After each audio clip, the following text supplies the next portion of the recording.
The night market bloomed only after the last commuter train rattled out of South Station, and the neon advertisements winked themselves to sleep. It began as a hush at the end of a rubbish-strewn alley, paper lanterns flaring on one by one like polite fireflies, an aroma of star anise and ozone, and a thin gong that no human would call music, yet everyone followed. The stalls appeared as though they had been folded from shadows, brocaded tents packed between dumpsters, silk awnings stitched with constellations no astronomer had mapped. Coins here were merely decoration. Real currency, the signs said in 60 silvered languages, was memory. Memories weighed, trimmed, and cured, promised a jade green placard. 2 ounces of first love for a pennyweight of pure nostalgia. Courage, 5 crowns the pound. Leora, a pickpocket with more problem than plan, sauntered through the market licking roasted chestnuts from her fingertips. To get here she had shadowed a customer who had bulging pockets and a loose tongue about rare commodities.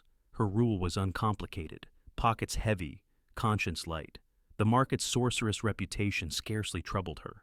Superstition never kept food in her belly. If memories could be bought and sold, they could likely be stolen as well. At the courage counter, a vendor in a lacquered mask coiled vibrant strands inside crystalline jars. Each strand glowed gold the moment a buyer's hand hovered near. The customer ahead of Leora, an old woman in a mechanic's jumpsuit, passed over a teardrop-shaped vial full of nightmares and received, in exchange, a wafer of courage no thicker than a playing card. She clasped it to her chest, inhaled, and walked away with shoulders squared. The vendor turned. "What do you trade, bright thief?" Leora's grin flashed knife-sharp. "Trade? I browse."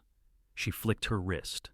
The silver timepiece she lifted from the mechanic a moment earlier landed in her palm. The masked vendor gave a polite clap. "Admirable, but we deal in internal valuables. Everyone's got a price." She jingled the watch. "We sell raw courage," the vendor said. "Too volatile for the careless. A sliver misplaced seeds panic, hysteria, stampedes." Leora rolled her eyes. "Sell to me then. I'm reckless but not careless." The vendor's mask tilted, studying her. "Return before market's end. We shall see." She wandered on, fingers itching. Aromas coaxed half-forgotten lullabies to her tongue. Music tugged at summers she no longer believed she'd lived. Shoppers queued for jars of maternal lullabies, for skeins of adolescent invincibility.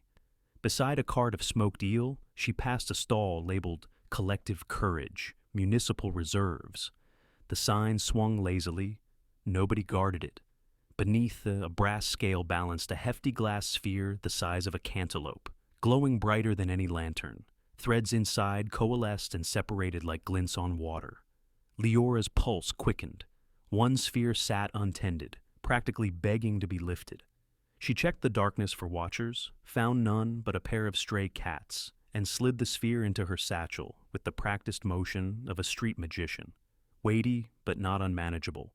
She blew a kiss to the vacant stall and melted into the crowd. Lightning cracked. The market's chatter stuttered, resumed in a key of alarm. From between tents rolled a fog, inky, viscous, unseasonal. Leora ducked behind parapets of crate and cloth, instinct screaming getaway. She saw shapes writhe in the fog, arch like scorpions, eyes wet as open wounds. Cries erupted. "Fear spawn!" The masked vendor's voice carved the tumult. "Courage has been compromised." Leora's gut tangled. She clutched her satchel, felt the sphere pulse. Fear spawn. She'd heard sailors whisper of them. Abstracts given meat when courage faltered. She had not considered municipal reserves, something the city literally relied upon. Her instinct for flight jammed against an unfamiliar weight of regret.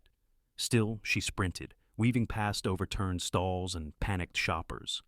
The fog chased, condensing into monsters, skeletal birds shrieking childhood terrors, faceless giants carrying unemployment notices, spiders woven from hospital smells. One fear took the shape of her father's prison cell door slamming. That particular specter dogged her heels.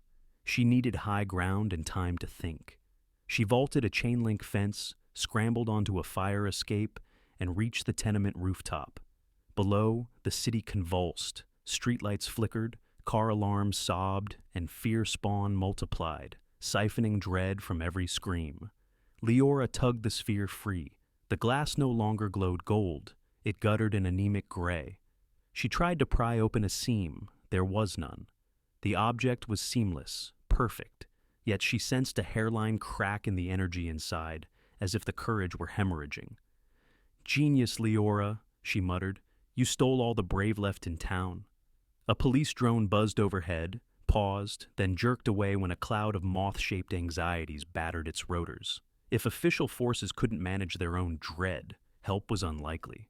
She could ditch the sphere into the river, hop a freight train, and let the city drown in its nightmares.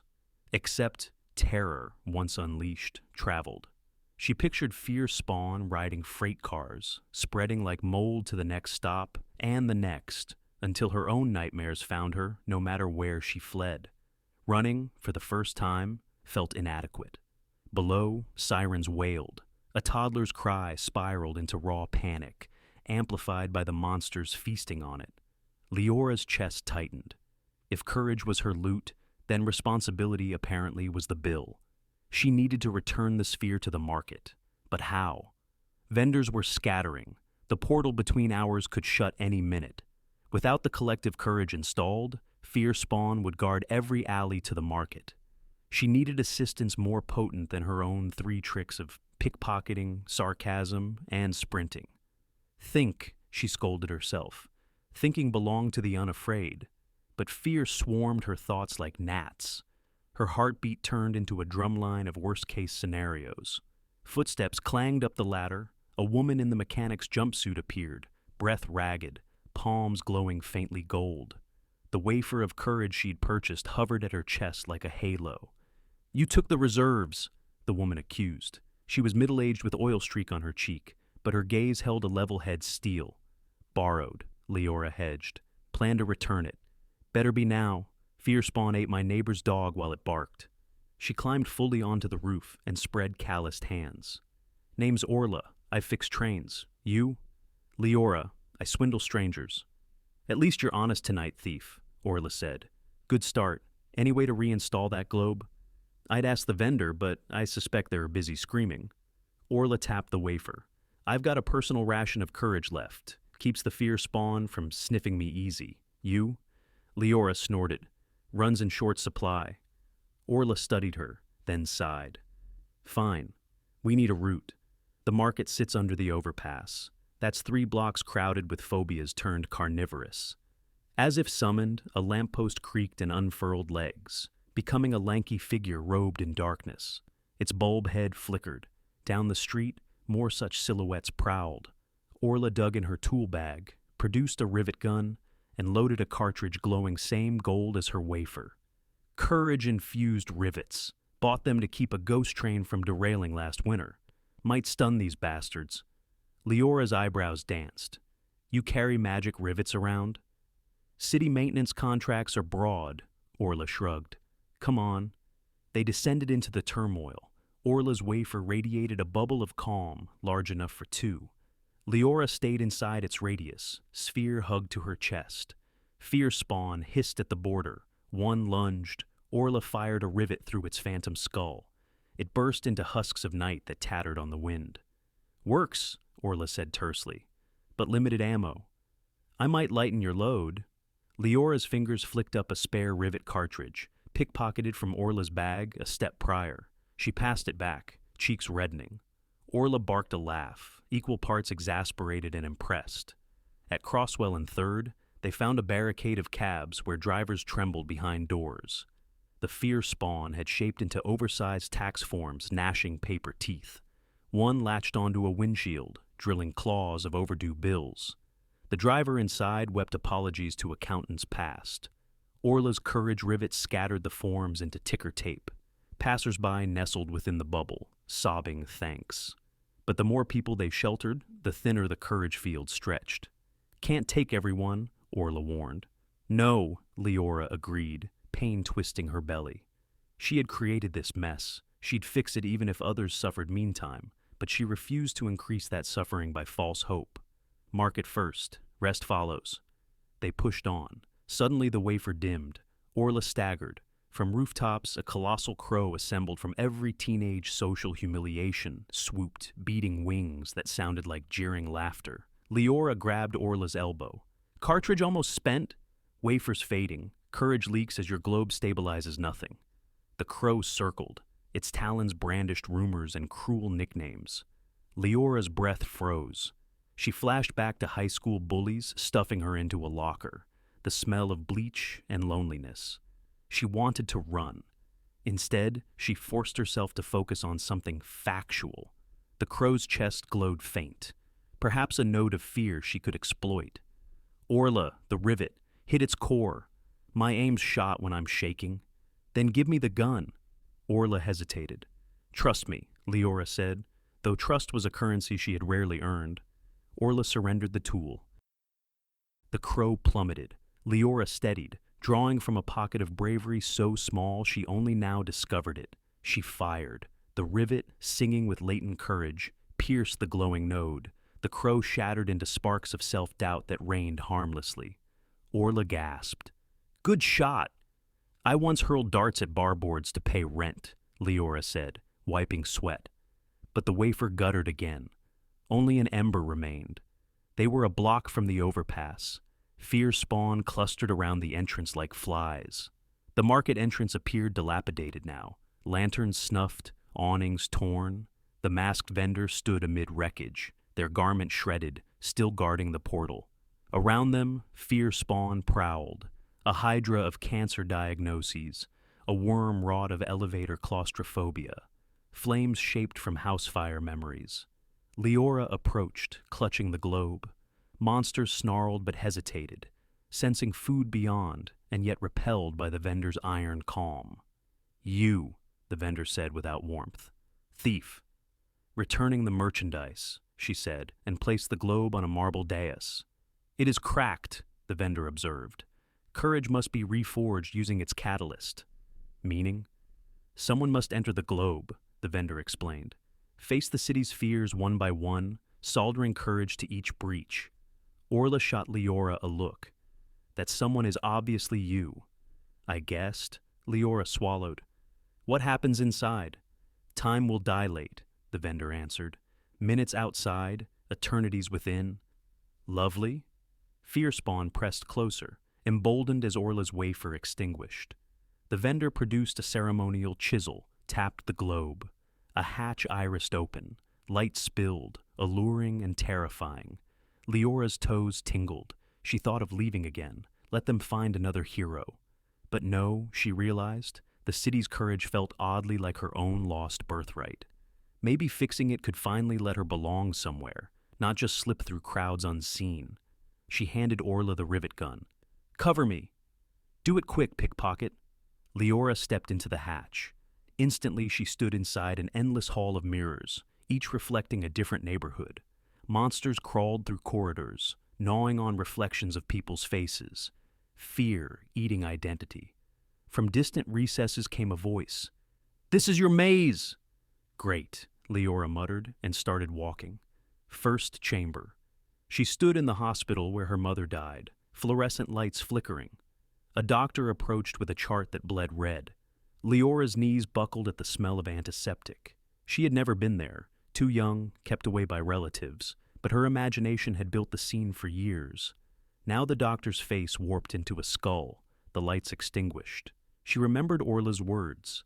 Courage cured volatility. Summoning a breath, she said aloud, I was not there, but I loved her. The memory stabilized, doctor becoming human, gently shutting the chart. The scene dissolved, replaced by a stitch of golden thread that merged with the globe's interior. Second chamber, the prison visiting room, father behind glass. Guilt and fear sizzled. Leora had avoided every call, ashamed of his crimes and her resemblance. The fear spawn here resembled handcuffs slithering like snakes. She forced her palms open. I am not his sentence. The handcuffs shrank, clicking to the floor. Another thread mended. Chamber by chamber, she advanced. Tax audits, betrayals, sinkholes, police sirens, climate collapse. Each time she uttered some truth, named the fear, and added a spark of resolve. Threads rewove, brightening. She lost track of hours, days, maybe lifetimes. But somewhere in the maze's core, she met the largest monster, an absence shaped like a person. Its hollow pressed every insecurity, that she would always be a thief, that any good she did would crumble under her past misdeeds. It whispered, "Courage cannot rewrite you." "No," Leora answered, "but I can write myself forward." She reached inside the hollowness, found a tiny cold ember, the final shard of collective courage. She breathed on it, gifting it the flicker she'd discovered this night. It bloomed. The monster howled, then became mist. The ember fused into brilliant filament, sealing the final crack. The mirrors turned to silver water, rippling outward. She felt the globe close, releasing her. Outside, seconds had passed. Street lamps steadied, fear spawn wavered, lost substance, and burst like soap bubbles.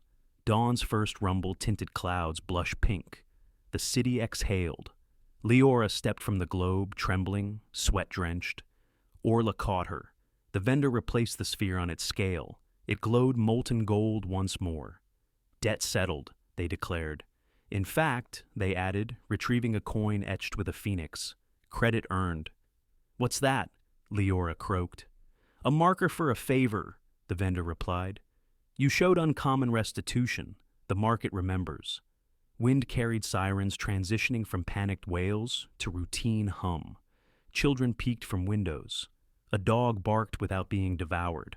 Orla flicked Leora's collar.